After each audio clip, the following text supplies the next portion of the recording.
back to episode 3 of Bringing the Talks. Again, I appreciate you guys for tuning in to another episode. We got FujiCamRoy. Welcome, bro. What's up, man? How you doing? So tell the people who you are and what you do. Who am I? I am FujiCamRoy. I've been taking photos for a minute. I'm from Brampton. You know, I'm going to college right now. Got a lot of inspiration from like Fruits Magazine. A lot of Japanese fashion. A lot of just me and a lot of just people, like just meeting people, getting to know people helps me a lot with my photography. Yeah. And I'm trying to expand and do some video, so. Jeez, get into like the video world. Is that like film and just like cinematography is crazy. Yeah. So I need to like start to integrate and do that like more often. No, I definitely feel that. Photography, you know, it's all about the eye. It's all about what you see. How does photography change how you're seeing the world? Honestly, you get to talk to people about it. Like there's a lot to discuss. There's a lot of politics, a lot of like issues around things that you see on a daily. And again, like it's made me so attentive. Like before photography, I feel like I was just looking at people and I was like, you know, like, but now that I have it as like something that I always walk around with, whether that be like an iPhone, which is really important. Like it could be like any Android iPhone. Any camera that I have in my arsenal, like the photography speaks for itself, but it speaks to me too. So I see someone's face, I'm like, do you mind if I take a picture of you real quick? Yeah. And they say yes or no, it's like not a big deal, but exactly. Yeah, photography's done a lot for me. Yeah. In a positive manner. Interesting. So like, you know, when you're shooting and you're asking somebody, hey, for you, what's your go-to camera? Go-to? Yeah. The Ricoh GR2. Okay. It's tiny. It's tinier than an iPhone. Jeez. Which is like hard to find. I'll try to throw a picture up for you guys if you not know. Please. And a Fujifilm X.E.3. Ooh. Crazy. That's where I got my name from, Fuji. I was just about to say. So where'd the name come from? The name came from like this camera. Like the Fujifilm X.E.3 was crazy compact. You can like change the lens on it. And like it just draws a lot of attention to it because it's Fuji colors. Yeah. And it's just like a film camera. Wait, what do you mean by Fuji colors? Fuji colors, like they're all washed. They're all like either green or like kind of purple, or they have like this weird hue to them. Yeah. So like people are like, what is that?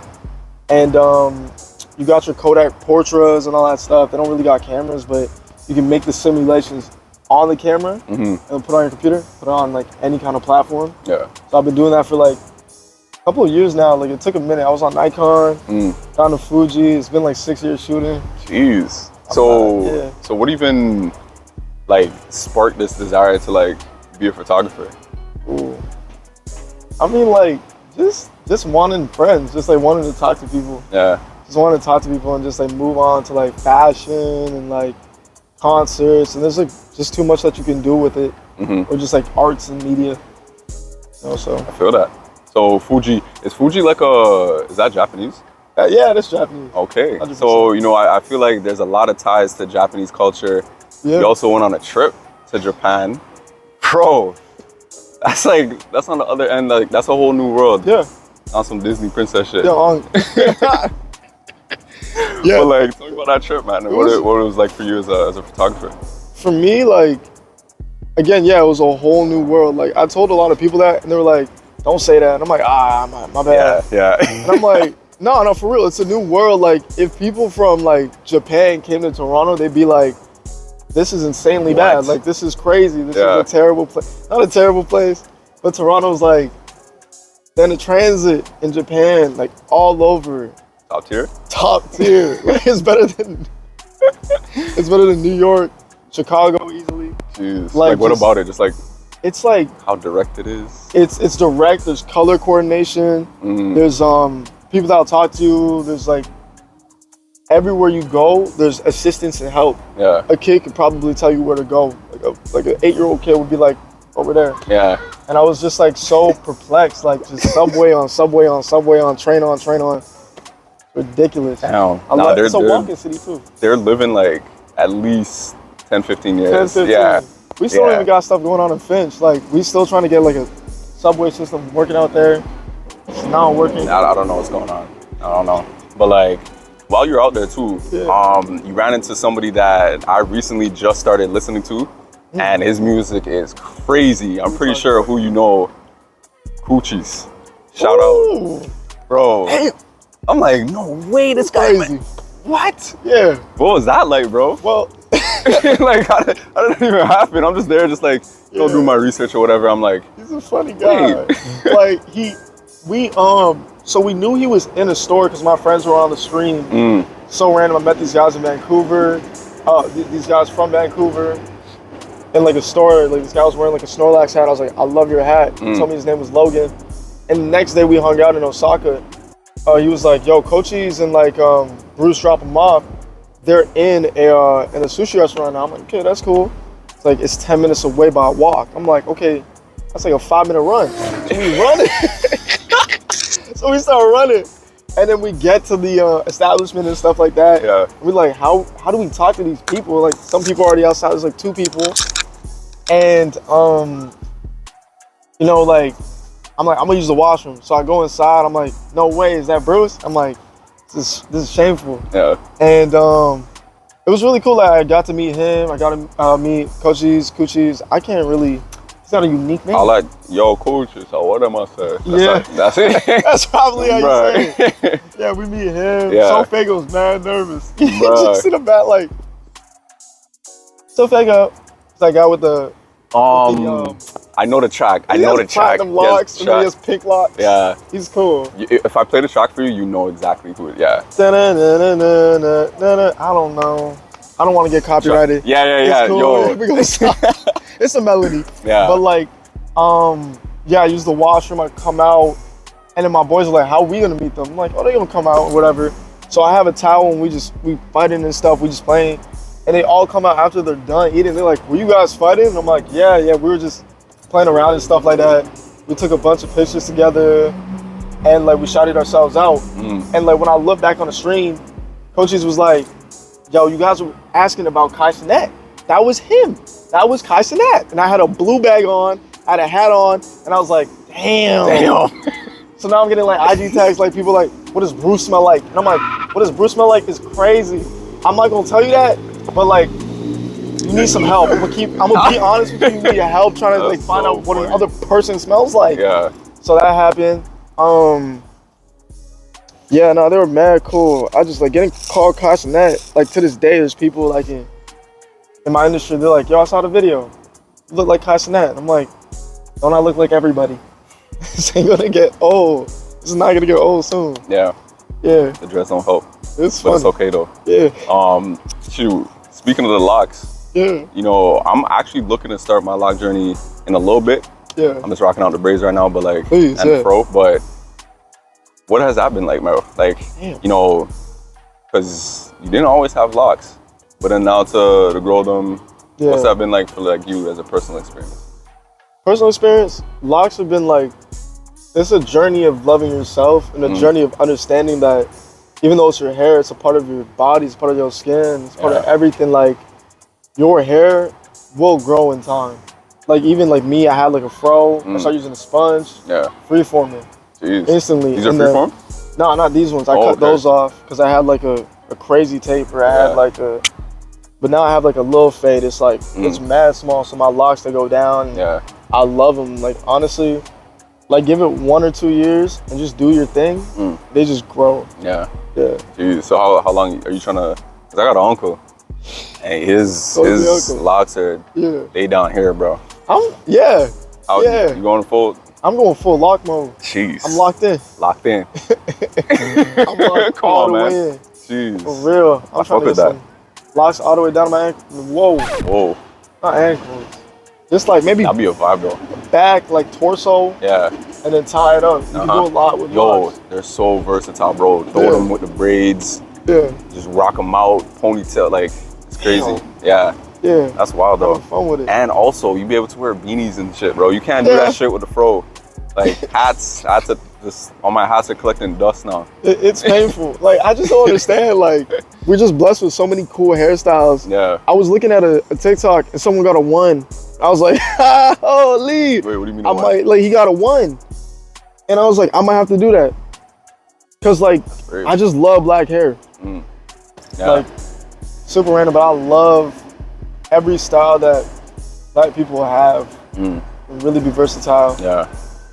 Even just with like, that's a whole other lane. I was about to say, like, even with the music, with the way we express ourselves. Yeah. And speaking of expression, what do you want people to feel when they, look at your photos and stuff? Like, what feeling are you trying to transfer through the photo? What feeling? Just like love and appreciation. A lot of that. Yeah. And just a lot of understanding that, like, when it comes to making something that you look at and you're like, this is the greatest piece of art I've ever made. Yeah. Or like, I want to keep doing this until I'm old and dusty. Jeez. Like, I want people to know you can do anything you can. Yeah. You know what I mean? Like, just going out, like, let's make a video. Let's be fun. Let's be epic. Let's make music. Let's make art. Let's make photos. Like, that's something I always aspired to do, especially because there's a lot of people saying I couldn't do it until I did it. And like, that's something that you can, like, is that something that you remember, like, wanting to do, wanting to be from young?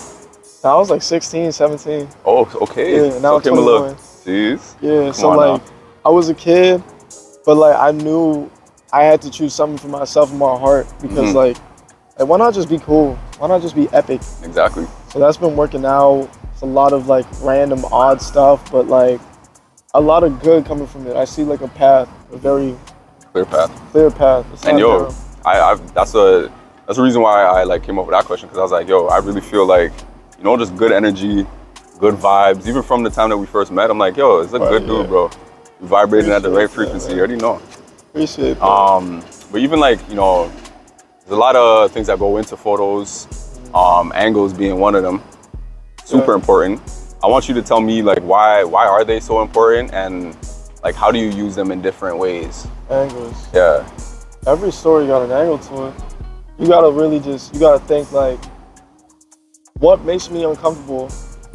You gotta do it. Like, sometimes I'm on the floor. I don't want to be on the floor, but like, I'm doing that just to accentuate someone's like facial features. Jeez. Maybe like an outfit, a building. Like, you'll do some crazy stuff to get the right angle, and it's okay if you mess up. Like, some things stand the test of time. Some things are gone for a reason. Yeah. You always gotta like just capture what you want to capture, regardless of the angle, and then you'll get it, and then it'll be amazing. Yeah. Nah, I feel that. Like I said, we in the six.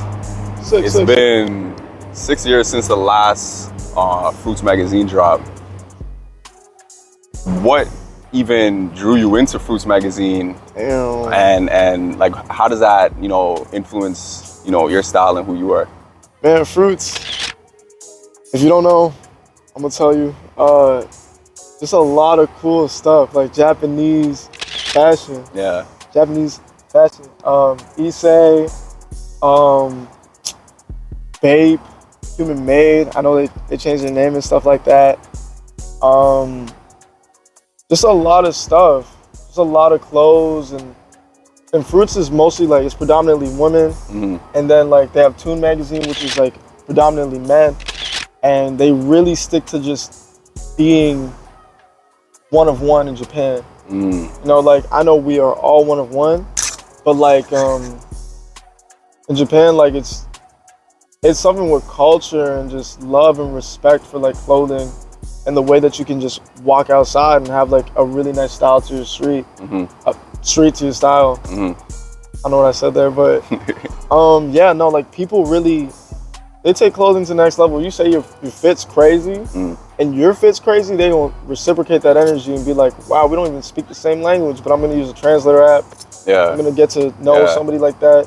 Jeez. So I ran around Harajuku, and I found like 10 copies of Fruits, Tune.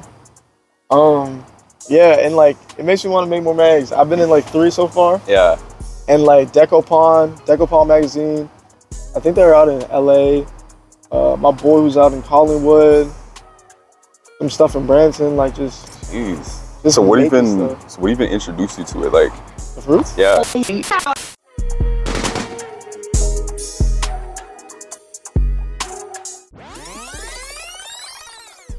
Yeah, so Fruits magazine. When did you figure out about Fruits? Fruits. I figured out about that when I like It was like Decopon magazine, based in LA. I submitted to them a couple of times. I was on Reddit and Instagram, and then, you know, people were just posting about like Japanese street culture, all these people that just really want to express themselves through like clothing. Yeah. You know, I saw a lot of things that like I'd never see here in like Toronto or like any kind of big city, New York. Just things that like very much opened my eyes to like the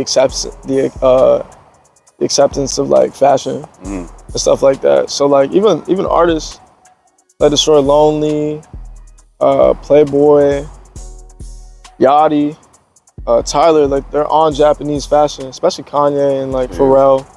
And these are like if you don't know, like you don't know, because I didn't know all them guys were you know, in it like that. Wow. All into Babe, Lil Wayne even. Yeah. Weezy. Weezy F. With photography, we definitely have lenses. You know, we got some big lenses. Yeah. They come in all shapes and sizes, just like people, you know what I'm saying? Yeah.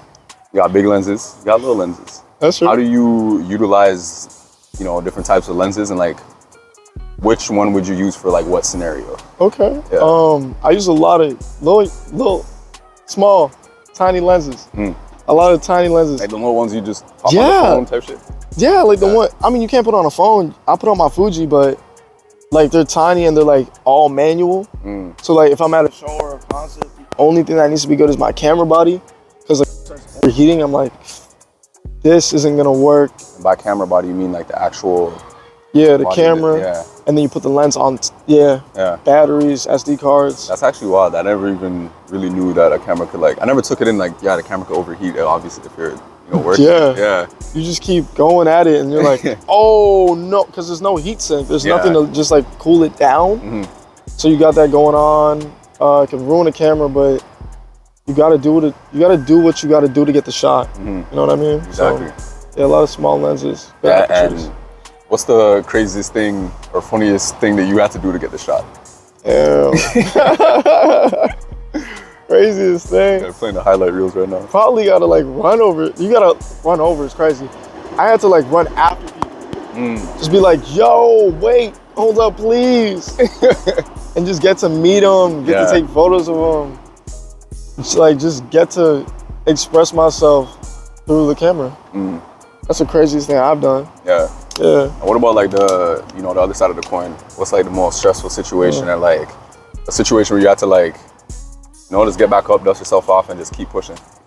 Being told like no to a lot of art. Like when people just agree to do something and they stop, or when people just don't feel like doing it, you're just like, damn, but like you can't get angry because that's someone else. And the thing about photography, the thing about like art in general is it's collaborative. You know, you got people viewing it, you got people like kind of being a part of it, so that's why like they're part of the photo. If it was just me the whole time, I mean, it would be cool. I could make like maybe some other kind of content, like how to DIY videos or something like that.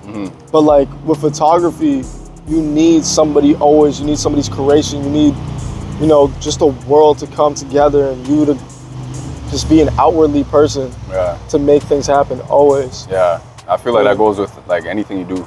You know, the show is all about entrepreneurs, and I feel like that's like a key gene you gotta have built in your DNA to like be outward, especially to like what I'm learning a lot recently too is like developing like my own, like I'm generating my own love rather than looking for it in external, you know, like in external ways. Love that. But like, so I'm loving like that's what you try to push through, you know, what you do on your end.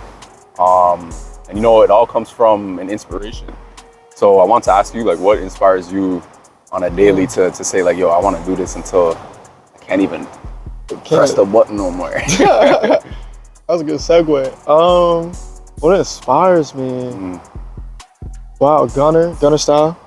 He's crazy. Worked with a lot of artists that I looked up to growing up. Inspirations. Yes, he said Gunner style. Wolfgang Tillmans, big one. Edward Bertinsky, landscape photography. And what is it about like what they do that just like just gets that? Is it like the way that they shoot? Is it what they shoot? Yeah, it's the way that they shoot. Sandy Kim, she's a really good portrait photographer. It's the way that they convey emotion.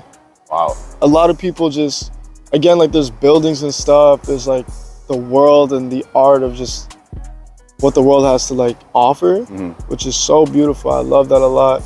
But it's like people put themselves in these environments and they take beautiful portraiture with emotion, like just coming out, like I'm happy, I'm sad, I'm glad, I'm here. And then you make kind of, you kind of interpret that in your own way. You know what I mean? Like it's a story on its own. So I love portrait photography. Yeah. Many people do it. Many people do it. Yeah. Many people can't do it. Many people cannot do it. If you can't, you keep just keep trying. Come on, tell them. Keep At trying. first, you don't succeed. Anyways, if you could think off the top of your head, how many pictures you think you at right now? Off the top, just throw a number out there, just for the mans in the back. Probably in the range of 6 figures. Yeah, 6. I'd say 6. Like maybe 7 something, 700. And that's just to go to show how much you gotta like put in to what you love. It's like, a lot. That's a lot of pictures, bro. Dude, for real. Like when I went over to like other countries and shit, it'd be 2,000 photos on my camera, and I'm like, this is good, but I'm gonna like post like 10 of them until like I really want to. Damn, bro. Wow. So it's phenomenal how many. But your camera can just keep going. It's a tool. It's a very beautiful tool. But don't feel the need to not ever pick it up again. You gotta pick that stuff up. Yeah. You gotta keep on trying until failure. Exactly. It's a big thing with everything. I find like a lot of people are afraid to fail, but that's like the biggest thing that'll like teach you. Yeah. Like if you accept the emotion and you kind of like actually learn from it and not like, you know, take it personal and be like, oh, like this is happening to me, or I can't shoot photos, or you know, do whatever it is that you want to do. Yeah, man, you just gotta, like, failure is a good thing. Failure is a good thing. You're supposed to fail. Yeah. Get back up. Jeez. This has been episode 3 of Bringing the Talks. We here with my guy, FujiCamRoy. I really appreciate you for coming through and, you know, sharing your knowledge on the, you know, photography world. It's been your host, Jay Breezy, aka Jay Breezy. If you guys took anything from this episode, you know, definitely drop a like, comment, do all that. My job here is done. So is mine. Another wonderful guest. Bringing the Talk. Shout out to that girl over there. And that guy over there. Yeah. And the cameraman right there. There's a lot of people out here. And this guy right here. Me. And you. That was sick, man. That was awesome.